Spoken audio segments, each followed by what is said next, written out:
All right, so when I was a little kid, me and my friends used to go to the beach, and as I kind of am now, I used to be very short and vertically challenged, and a lot of my friends were taller and bigger, so we used to go body surfing, and when I'd go out in the waves, usually it'd be me who would get kind of stuck underneath for like a minute or so at a time, and that used to like really scare the hell out of me, so I would always like not want to go out when it was super big or stuff like that. But it wasn't until like a couple of years later that I found out about apnea training, and it helped me in that regard, and also in like many of my other pursuits in like kind of active life. So, what is apnea training? Apnea training is conditioning the body to deal with oxygen deprivation, and you use carbon dioxide and oxygen tables to train it. But really, it's just a fancy way of saying learning how to hold your breath for an extremely long time. So, the carbon dioxide table conditions the body to deal with like a higher amount of carbon dioxide in the bloodstream. How you train with it is you use a decreasing time of rest, but then you also maintain the same time of your oxygen hold, like you hold your breath in. And it basically prevents bodily signals to breathe, because why you want to breathe is usually because the carbon dioxide buildup in your lungs or in your throat. So like usually if you're holding your breath, it's not your body telling you you've run out of oxygen, it's more telling you you have too much carbon dioxide.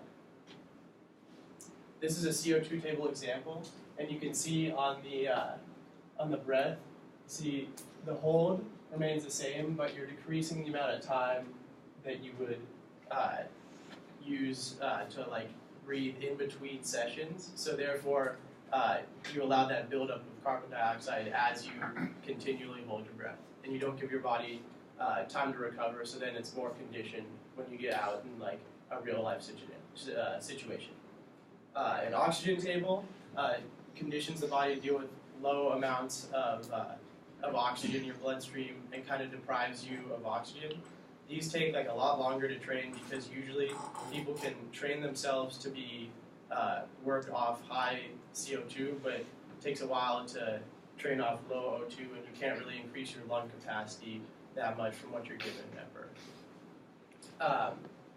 O2 tables, though, allow you to push your limits, so that once you're out in like the ocean or another situation where you need to hold your breath, you can like know exactly where you're at safely. And basically, in the next example I'll show you, this is how like an O2 table would work. And so your holds are progressively increasing, but your rest times stay the same, so you allow yourself the same amount of recovery. When you're training, apnea training, there's two differences in training. You can do wet training or dry training. Wet training is obviously underwater training. It's good for real life situations, and also you can use your mammalian dive reflex, which is kind of a symptom in your body that kind of tells yourself you're underwater, so you need to hold your breath, and it allows you to usually get up to like 10% more out of your breath hold. It can be unsafe though without a trained partner, because you can drown, black out, or have to have CPR performed on you, because you could get like a shallow water blackout, which is basically a quick loss of consciousness due to lack of oxygen. Dry training is on land. It's much safer. It's easier to fit into your daily schedule because you don't really have to go to a pool or any of that, and there's not a huge difference that you gain from wet training versus dry training, but if you were to if you really wanted to see progress, you'd really want to at least try wet training a couple times. A training program that I got online when I first started was that it's best to start with a CO2 table every other day, because you don't want to overload your body's like CO2 content in your bloodstream, because it can be dangerous. So that's why you never do more than one table per day at most. But you start out with a table every other day for carbon dioxide tables.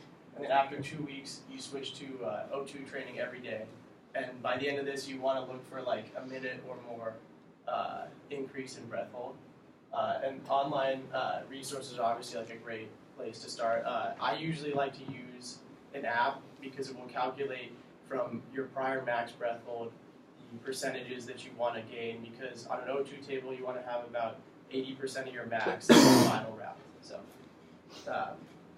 basically, it's not super complicated, but if you're really interested in learning how to hold your breath longer for any reason, whether you want to compete, with your friends, or you like to swim in the ocean, that is apnea training. So thank you.